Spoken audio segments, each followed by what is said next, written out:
We are live. Good afternoon and welcome to Lifestyle Marketing. My name is Kevin Britz and my wonderful co-host Bjorn Salsone. Hello Bjorn, how are you? Hello!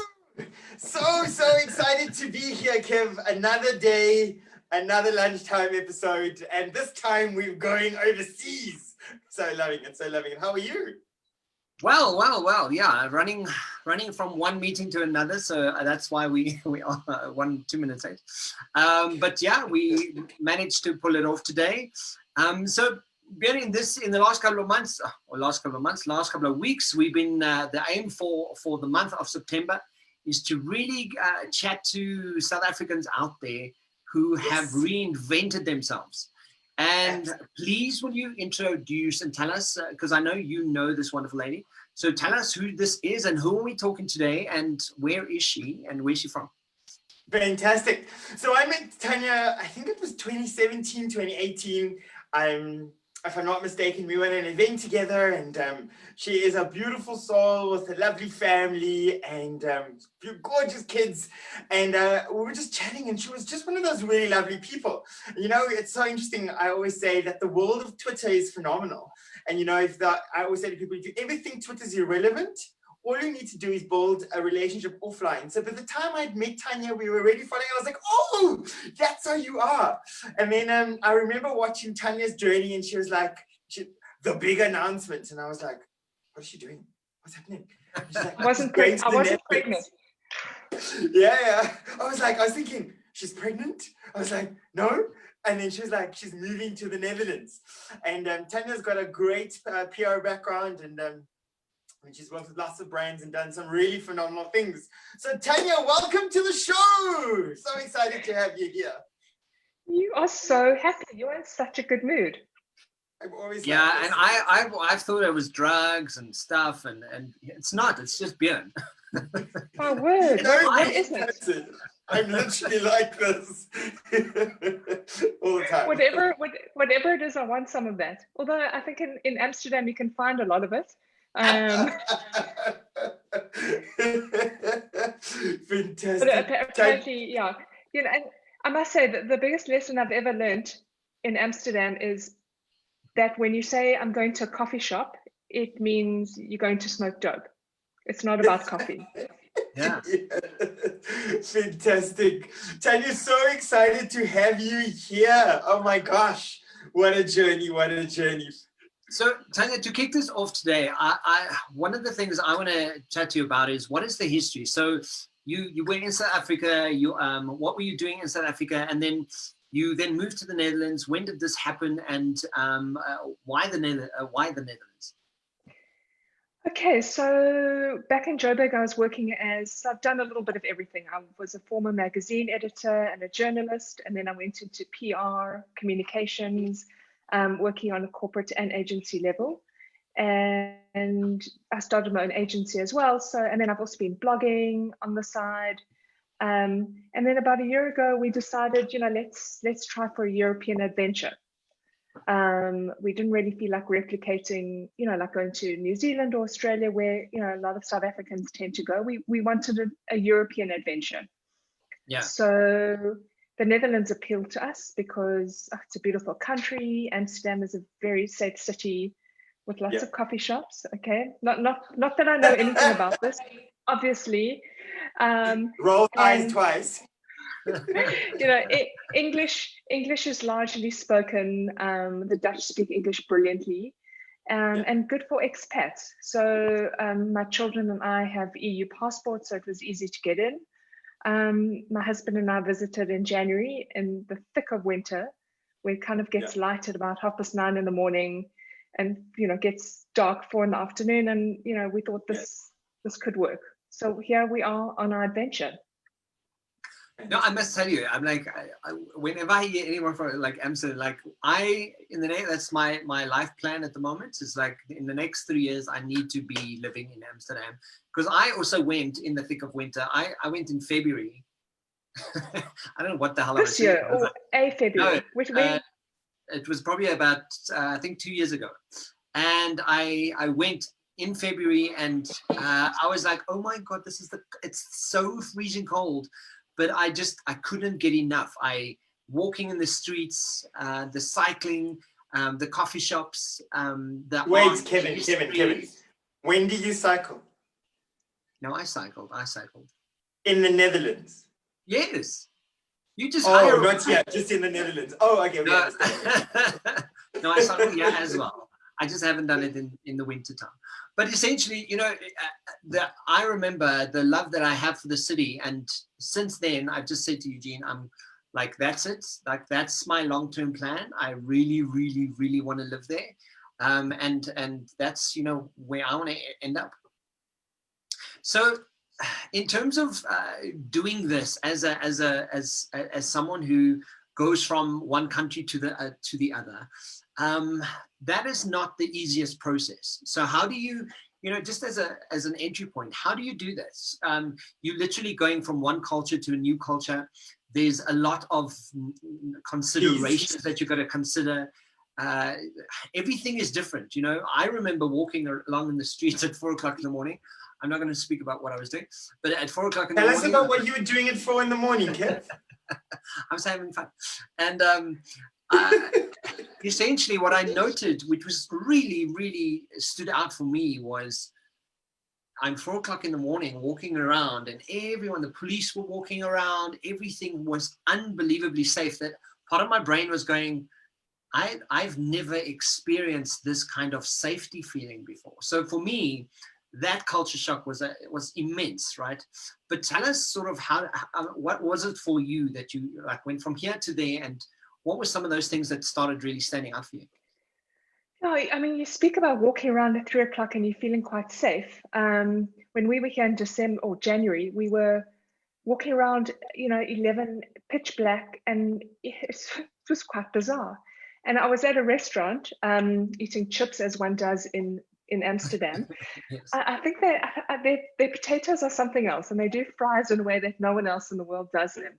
And I left my cell phone on the table, got on a tram, realized my phone wasn't with me because, I'm always on my phone. Panicked.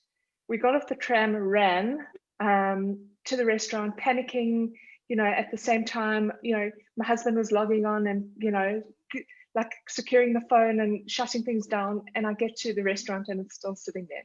So wow. Those are good changes. Those are easy adjustments. I run, I feel quite safe. So it's nice to adjust to a safe space, but there've been other adjustments that haven't always been easy, and I think every move is going to come with the easy stuff and the not so easy stuff. One of the hardest, you speak about cycling.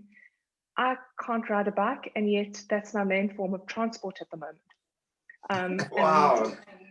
I feel like I need training wheels. My 10-year-old son is a much better cyclist than I am. So my bike is my main form of transport. And, I'm slow and I'm petrified, and I feel like everyone has to watch out for me. I'm like the equivalent of a taxi driver. You have to drive for me. You have to watch out for me because here I come. I've had a few calls. Tanya, I hope you have a little bell. Like you just bell. Ding, ding, ding, ding, I ding, do, but usually people are belling at me, not the other way around. And it's strange how I know that people get really angry if you walk in the cycling lane. They're they'll shout at you, and they'll like this is the cycling lane, do not walk here. They're quite aggressive about it. No, but they're actually also very chilled. They're a chilled bunch. But interestingly, speaking of safety, my first night, I ordered a bike online, but one doesn't usually get like expensive new Bianchis. You get what's called like the secondhand Omar fits, which doesn't have any gears. It's got a pedal brake. And the first night we were here, my bike got stolen. So, I saw the irony, I saw the comedy in it. But the next morning I'm kind of looking for my bike. I didn't chain it, so you have to lock it and you have to chain it to something. So lesson learned, laughed about it, moved on, bought another crappy secondhand bike. An Omar fits, yeah. So are you sure you didn't buy the same one, Tanya? You didn't kind of go, hold on. I remember that little pink pencil Tipex that I put on there with my nail polish.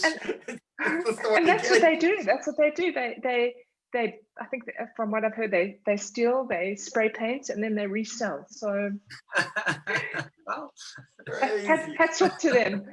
Yeah. So how have you found? Sorry, you saying?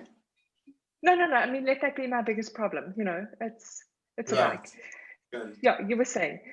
I wanted to ask, so how have you found in terms, you know, I mean, I always think it's one thing for you to move, and you know, when I say you, I'm talking about a person.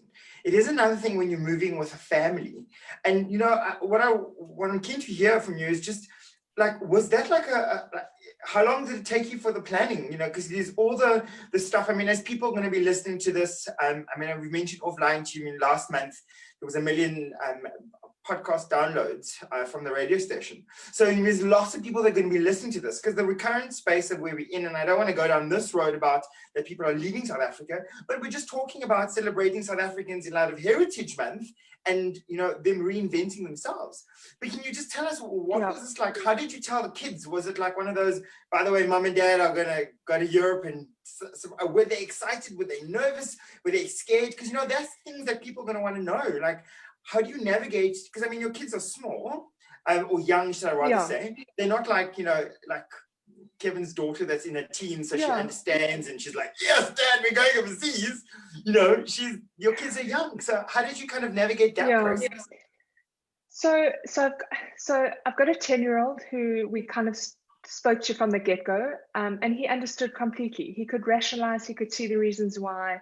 And we're always very communicative about, like, okay, these are the things that you might be gaining, but these are the things you will be leaving.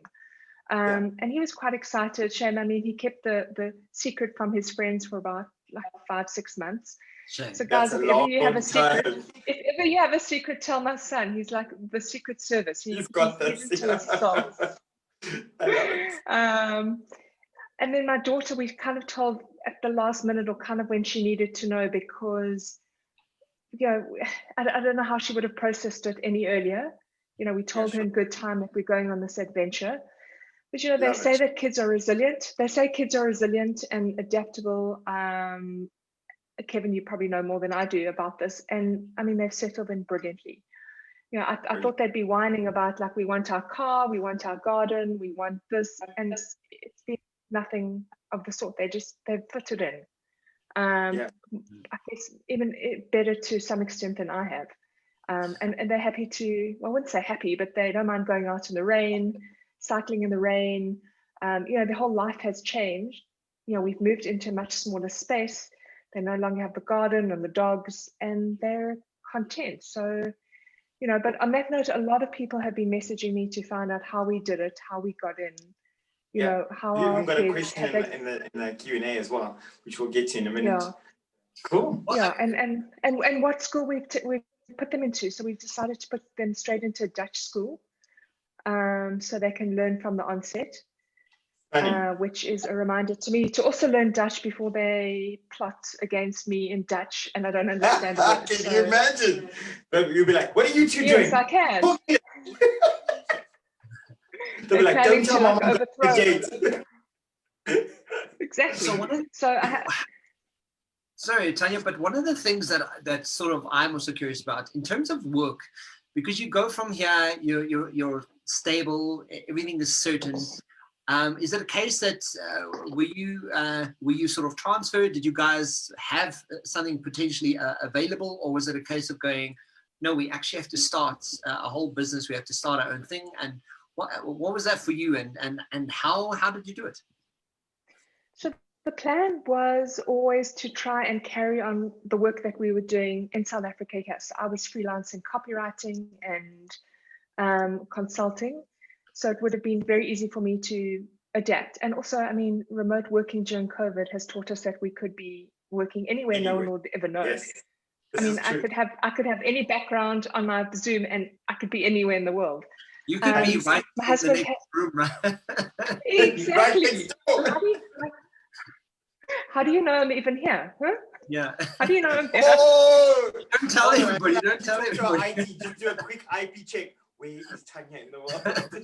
Exactly. I'll do a video of my outside so you can see. So my husband has carried on his work. He's in banking, so he's carried on. I was planning to, but then got a job just as I arrived. Literally, I got an offer 4 days in. The interview process, thank you. The interview process did start when I was in South Africa. So fortunate to have a job here and to integrate into kind of culture and the ways of working here, which I'm quite grateful for. Even though we're all working remotely, it's, you know, it's nice to kind of be here and, I don't know, learning and meeting people here, I guess. Yeah. Tanya, there was a question that came through just from following on what Kev spoke about. The person asked Glenn, he says, did your husband have to do any like exams? I'm assuming not. I mean, obviously he's gone over with you and you're still working in remotely. I mean, it makes no difference, right? Yeah, so that's a good question. No, he didn't, because he came on my passport and the kid's passport. So if you've got a spouse with an EU passport, you don't need to go through any hoops or, you know, jumps to get in. I think you do need to show that you've got a job or that you financially, you know, you either need to show that you've got a job or you're financially steady so that you're not kind of like a burden on the country, but certainly that is a way in. I know a lot of people also get in through, you know, work sponsorships. So they'll get a job before they leave and the company will kind of sponsor them. Amsterdam is very, very global at the moment. So there are a lot of incentives for expats. And, you know, I think from what I understand through Brexit, a lot of companies are opening here. So, you know, I know a lot of people have had success in finding work here. Right. Yeah, and what's beautiful, because this is something we're planning, I also follow a lot of groups on news on the Netherlands and Amsterdam, and there's a new train sort of route that's opened between Amsterdam and London just recently as well. So, you know, from an international perspective, specifically if you're looking at wanting to live in that region, or because of Brexit, you know, a lot of companies have moved into Amsterdam and sort of set up head office there. But that also does mean that you almost have ability to travel between the UK and Europe quite flawlessly, and it's becoming quite the head office or the hub of a lot of international business, which is really cool. Yeah, absolutely. Yeah. You know, and a quick train ride and I can get to Paris, or, you know, bonjour. Yeah, exactly. You can, once COVID settles a little bit, I'm off to Paris with or without my family. You'd be like, Mom's gone with that. You coming or not? I've got my handbag, I've got my heels, I'm off, I go. And it's a one-way train ticket. Get a one-way train ticket. Shame. No. I absolutely love Paris as well. Eugene doesn't like it, but I'm like, it's definitely so. So tell, in terms of, I'm sorry, Bjorn, I'm just going to ask questions here. Yeah, I know. I was like, no one asked me if I've been to Amsterdam. Go. No one asked me. No, so what I wanted to say earlier at about 12:07, not that I was looking at the time or anything. No. But the thing that I really actually love about Amsterdam is I was in Amsterdam for a wedding for friends of mine, and because I'd lived in London, you know, there was a lot of Dutchies that were in Amsterdam, and I was besties with them, and it was really amazing. And as I've been to a wedding, I've been to a wedding in Rotterdam, and I've got friends of mine who live in Amsterdam and friends of mine that live in, I don't know how to pronounce the words, I'm not going to try. And no, just try, do it. How do you spell it? How do you spell it? I'll have to check. I'll have to double check. It's Lichtenstein.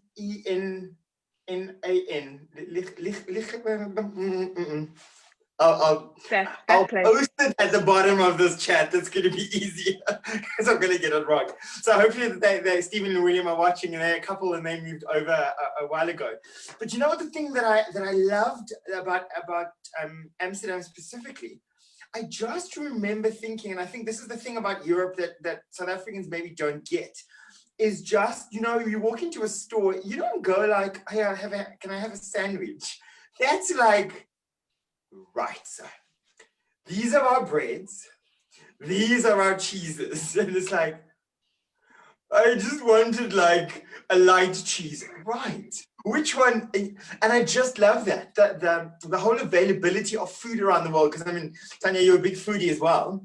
And so I would love to talk about that in a few minutes. But like from a context of Amsterdam, Tanya, what would you say are like some things South Africans should consider when moving over? Like, would you kind of, in other words, you'd go, man, if I knew I loved knickknacks, I would have just packed in an extra few. Or what are things like that people can always say, So, oh, I remember that particular toothpaste brand and I can't get it here or there, should I rather say. so apparently there's a South African store in one of the towns that you can get everything, like from Mrs. Ball's chutney to peppermint crisp to Royco soup. I'm not missing anything yet. I found Marmite in store, so I'm happy.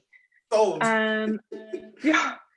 So, I mean, in terms of food, you know, and what I've been eating, we've been still a little bit COVID shy, so haven't gone out a whole lot. I am eating my way through half the potatoes in the Netherlands. Yeah, I mean, these chips are something else. Kevin, I don't know if you had them when you were here, but you know, Yep. like I don't even eat mayonnaise, but I eat mayonnaise here. Yeah, there's something else. I think they like, these potatoes are patted when they're grown, or I don't know, fed something. Yeah. They're Right. quite sensational. So, Yeah. So Tanya, in terms of getting up in the morning and kind of going, okay, cool, this is what we're doing. A lot of the time, there could be days on, especially when it's a new country, COVID's just happened, and there's so many sort of pressures that come with it. You know, just from chatting to you, in my assumption, I think there's something to be said about being lighthearted and light about stuff, right? And what I mean when I say that is, they, you know, when people find themselves in a new environment, it could be so tormenting because you're like, you know, this is so difficult and COVID's just happened and right. But essentially, how do you kind of get up in the morning, and what is that sense of lightness that you find for your day every day to be a mom, to be a career woman, to live in a whole new city? What is that for you? sure. I mean, I just remember that this was a choice. So, you know, we chose to come here. We chose to come here. You can see my English. I'm probably thinking Dutch at the moment. You want to speak the English? Yes. So much for the Dutch speak English well. I mean, I can't even speak it. So, you know, we chose it, and you know, even though there have been wobbly moments, and not every hour is an amazing hour, it's a choice, and I'm trying to embrace that. My kids are exceptionally positive, so I kind of look to them as kind of the inspiration to, you know, for wobbly moments. And the Dutch have this theory, or this notion, that there's no such thing as a bad weather day. So they're out in the snow when it does snow, they're out in the rain, and they just get on with things. And, you know, I kind of try to remember this, that there's no such thing as a rainy day for them. It's about like putting on your boots, your raincoat, and just getting on with things. And I'm trying to approach that as well, but also realizing that it's okay to fall. Literally, I mean, I've fallen off my bike about 3 times, but it's okay to have the wobbly moments. Yeah. Got it. Tanya, in terms of like your blog, like, you know, going Dutch blog, tell us a bit more about your blog. Why did you start? Like, you know, are you going to be trying to leverage off your blog? Because I think a lot of people who, when they move in countries, are kind of going, so cool that you moved, and you got a job, and that's amazing, and you know, you started the process. And obviously, you know, I always say a lot of people always want the successes in business, in personal life, but they don't always want to put in the sacrifice. And in terms of your blog, have you gotten into it? Are you in that community, etc., etc.? And before you answer, I've just discovered the place where my friends live. I'm going to spell it for you. I think it's called Leidschendam. That's Leidschendam. Leidschendam? Leidschendam? It sounds like you've got the right accent. I've been practicing, you know, So. So my blog. So I've been on the parenting blogging scene for many years. Still loving that, it's always been a creative outlet, but I'm always like not thinking about the next thing, but there were so many people asking about the journey and, what we were going through. And I thought, let me just start a new blog because, well, it's part of the reinvention process and a new creativity stream. And yeah, I mean, people have responded really well to it, which is not why I did it. I don't think it's why one starts a blog or a website. You mean you didn't start to get all the free stuff and go to all the free events? Because you know what it's like, right? The perception is, oh, you just get all the free stuff and you go to all these restaurants and they're like, yeah, but I'm working. You're creating content and then you're reporting about it and then you're posting on social media and then you're making sure you got the right hashtag and you're tagging the right, like, people don't get that. No, and nothing is for nothing. And I think as an aside, I've taught blogging for so many years, and the first question is often, well, how can I make money off it? And it's like, that's not the start point. It's a great end goal, but there are 10 steps before then. Anyway, so I started this blog. I think it was like the first week. No, in fact, the week of we were immigrating, I was chatting to a designer. So getting that set up, and literally, I think I went live 7 days after we immigrated. But I mean, I love just getting on with things and doing as much as I can. And it's been awesome. I love writing about the journey and the city and the lessons and the bike falls and, the wonderful things and the weird things and the difficult things. So I'm trying to keep it as honest as possible. Love it. Yeah. Absolutely awesome. So tell us, what is the blog called? So if anyone's listening out there, they're probably going to want to tune in and sort of go read up on it and see more about it. Yeah, so it's called Going Dutch, and I'm surprised the URL was available. So it's goingdutch.co.nl, because literally we went Dutch. And it's just about, and I'm also starting to feature South Africans who've immigrated as well, and getting their stories. So who knows where it will take me? I might be writing about products. I might be writing about cool places I go to. Or in a year's time, I might still be writing about all my bike falls. You never know. Or it could be a combination. Love it. Or I could be featuring, recipes for stroopwafels or chips, or it could become a chip website. Waffles. Oh, I love it. The best one, and fresh with sprinkled with chocolate sauce. I want to just to sort of just get back to the blog on in terms of you mentioned earlier now that you've taught people about blogging, right? Because I know I've done a bit of blogging myself, and I know that from Bjorn and I always want to be able to give people some really good insights. If you had just some tips on what blogging should, or the considerations you should consider, especially when you start a blog, what would that be? So the first thing I'd always say is you don't have to or should or anything. You just do it. There are no rules, and there are no rules. So you create your own blog. I mean, you could be, I could be blogging about chips. Okay, as long as I think my content is regular and it's honest, and I'm telling the world about my blog. So, some people publish and they're like, okay, yeah, and who's reading my post? Well, have you told anyone you're posting? No. So start by telling all your Facebook friends, your family, included in your email signature. So start somewhere. I mean, I often hear, oh, well, I can't write or I can't take pictures.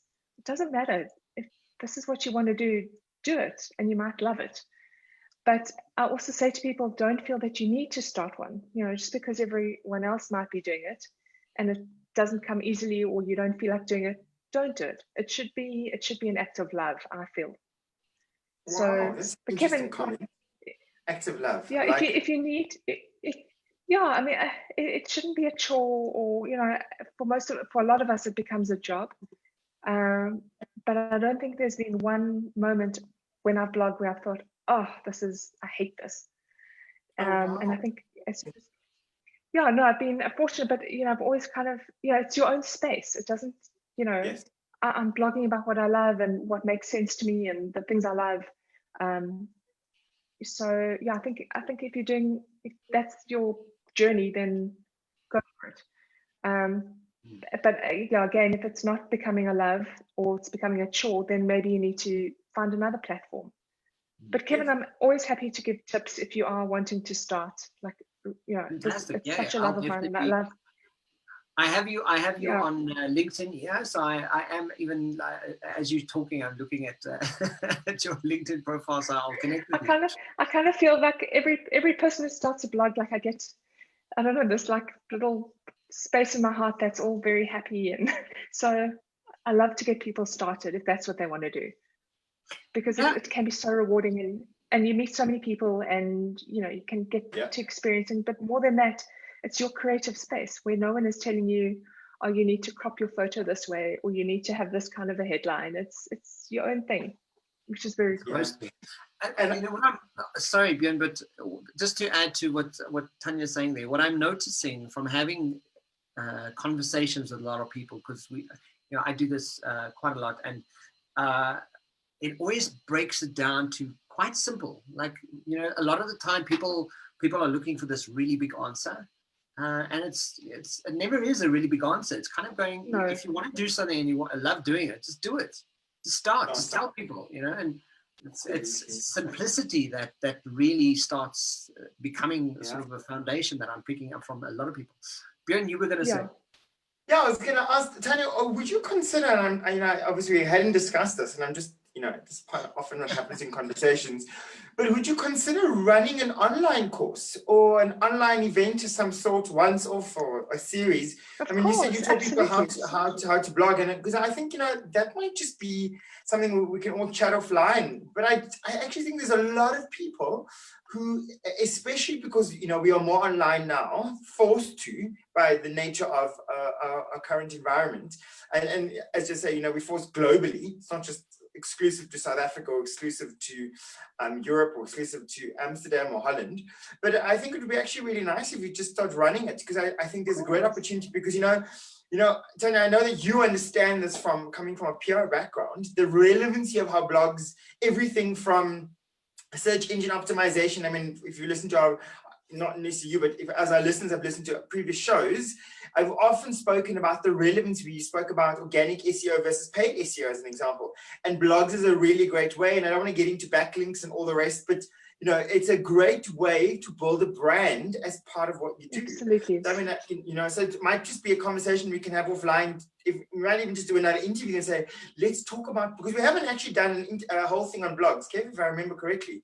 It'd be great to actually let's kind of go blog from A to ta-da, and it's done. I think a lot of people I've been doing it. I've been doing this kind of training and multimedia training for years and years. And as I say, like, I feel this little, so if you want to expand my heart with little dots, and then I'd love to do it, Cool. But it doesn't necessarily just have to be blogs. It could be, a blog on your website, or it could be a website as well. So yeah. Happy days. Sounds like a plan. If you could leave us with, because we almost reached all our time that we have for today, but if you could leave us with some top tips on what we should be paying attention to, and I know it's putting you on the spot maybe, but what are those? Give us 5 tips on. I'm really wanting to move to a country in Europe, or to another country. What are the 5 things that you've really learned and sort of gone, wow, those are the things that I really suggest to people? So I think so in our experience, the best thing we did was get professional advice. The professional advice is not often with the Facebook groups. You can get lots of tips, but they might not know the legalities, or, I often see people asking, how do I get in, and what papers do I need? Sometimes the information is incorrect. So I'd say just be completely and utterly prepared. And, speak to a lawyer or an expert, someone who knows a whole lot and who can guide you properly. I think that's probably like my most important. It was so weird that, we immigrated during COVID, so we had no farewells or things like that. So I can't even say you need a big farewell party, because we didn't have any of that. I think probably another thing is place less importance on things. You know, Oh, wow. we Good point. gave or sold like 80% of our homes. We gave up our cars, our house with garden. It's not that important. And we've been waiting 2 months for our shipping container to arrive. It will probably be another 2-3 months. I don't even remember what's in there. You know, it's Oh, wow. That's crazy. yeah, and we accumulate so much stuff, and the stuff Yeah. doesn't really mean, don't get me wrong, I love stuff. I'm not like prepared to give it all up, but it's You still I'm want not that missing Chanel anything. handbag that you got in Of Paris course, the first obviously, time. and my 20 pairs of shoes in the shipping container. But I was yeah, like, do I talk about his shoes or not? I was like, is that too personal? not at all. And I think so. Just be prepared to give up on the stuff. Yes. And also, I think wherever you go, maybe don't try and expect it to be the same lifestyle. Nice. Especially if you're going to somewhere like Europe. I think maybe Australia and New Zealand, it's a bit easier to replicate a lifestyle like you used to in South Africa. But know that everything's going to be different, and that's hard and that's easy, but I don't know, roll with it. I think, yeah, so those are my 3 tips. I can only think of 3, but if I come up with any more. No, I mean, that's perfect. I think, you know, what's significant to what you're saying for me that always sort of stands out about wanting to hold on to anything. I have, someone once asked me, so I had a period in my life where I moved about 7 times in a year. Did you take your shoes with you, Kev? Yes, I took my shoes. But the one thing that she asked, she said, so if you're moving so much and you've had such trauma, she's like, where's home for you? And I remember thinking the only thing that really represents home for me was all my books.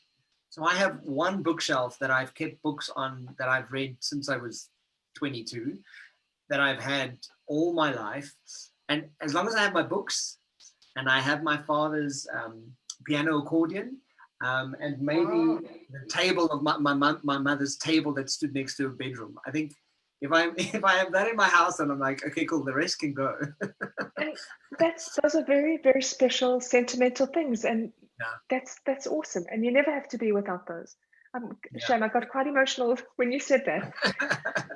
That's good. And you can come to the Netherlands with all of those things, I promise.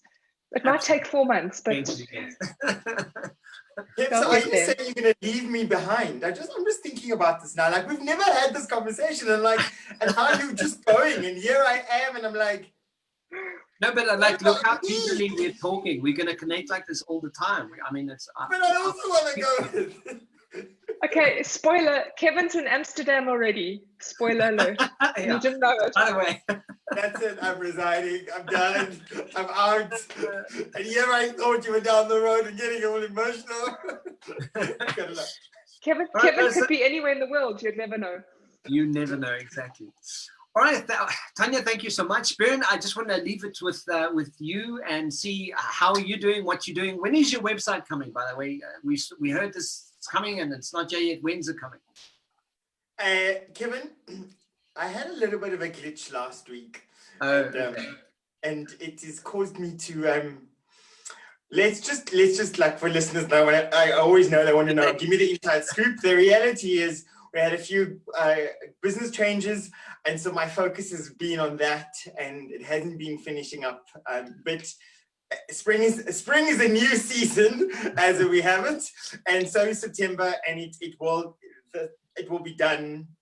I can't give you an exact date just because I need to just double check a few things that kind of like will be happening behind the scenes, but it will be done soon, and I'm excited. As soon as it's done, I'll arrive with hello and welcome to my blog. You know, one of those kind of openings. And any new exciting events coming up? Sorry, Tanya. What was that? No excuses. You need to set that up immediately. Yes, ma'am. I can push you. You can, you're welcome to. I'll be like, oh, golly, it's another night that I'm not sleeping, just with my to-do list. But yes, Kevin, let's talk about what's coming up in our show. Yeah, some super, super exciting stuff. So next week, we've got another South African. And so, Tanya, if you want to join us along the journey, next week we are going to America. So you got to roll your R's. I'm not good with American accent, except when I do a South accent. I learned that a few years ago because of acting. But so we're talking to a lady called Andrea. She is an amazing coach, and she used to run Jackal Enterprises as the COO, and she's also a cancer survivor. So I'm really, really excited to hear about what she's going to share about, coaching. And I think it's important for our listeners, please remember that next week, we'll always have our live shows normally on a Thursday with our new show that comes out. But our live show recording next week is going to be on a Wednesday at 12, not on a Thursday. But our normal Thursday time slot, you'll be able to hear in terms of one of our former recordings, and you can download that. So yeah, absolutely. And what's happening in your world, Kev? But just to touch on Andrea, she's amazing. She's I've had the fortunate opportunity of having her on in my world for quite some time. So definitely listen out for that story. And she's such a opponent to fight cancer and to make people aware and to know what that is. And amazing woman, amazing insight as well. In my world, I'm really fortunate, and I'm so grateful to be unbelievably busy. So I'm the universe is shifting or something's moving, and doing a lot of work, a lot of new leadership programs that that people are signing up to go through, and a lot of training. I know I mentioned the Cape Town training that's still happening. I've got new clients. You were doing the Jerusalem this weekend. I was doing a bit of dancing in Cape Town, yes. Right. Bjorn, I think you've frozen up there. Oh, I'm here. This is me. Hello. Oh dear. There we go. Yay. Okay. Internet connection is unstable. I don't know what, Whoopsies. The joys of being live. Yes. Yeah, but thank you so much. Thank you for joining us. Thank you for sharing your story and your insights and your version of this. It's always nice to be able to connect with people all over the world. And also, it's as Bjorn said, I think it'd be a fantastic conversation to chat about the blogging, because a lot of people, I know a lot of people, they don't know, they have that kind of going, oh, well, what am I going to say? And what if they don't like me, or if they don't like what I'm putting out there? And so I think it would be a fantastic conversation. Yeah, 100%. I think people get stuck in their heads, Kev, and I also think, one thing I'm always reminded when I'm starting something, especially when it's new, I always remember like Coke sold 12 bottles in their first year. Like Google started it in a garage. Yeah, exactly. Start somewhere and just keep going. I think of Auntie Margaret, as I call Auntie Margaret now when I WhatsApp her. I'm telling her to what Margaret Hirsch. I call Auntie Margaret. She always says they bought a washing machine and then they sold it, and then now we've got stores across the country. Yeah, exactly. Start somewhere. So I think people, and I know it sounds easy because if you're busy doing it, but for a lot of people they kind of go, no, but I've got to make it look perfect. Start. So Tanya, I think we're going to help people we'll chat offline and help people get started with blogging. Amazing. So that would be exciting. I would love to. Cool. Happy days. Thank you, Tanya. For having me. Thanks, Amal. See you soon. Thank you, guys. Right, Thanks for everything. Thanks Have for a good chatting. day. Later. Cheers. Ciao.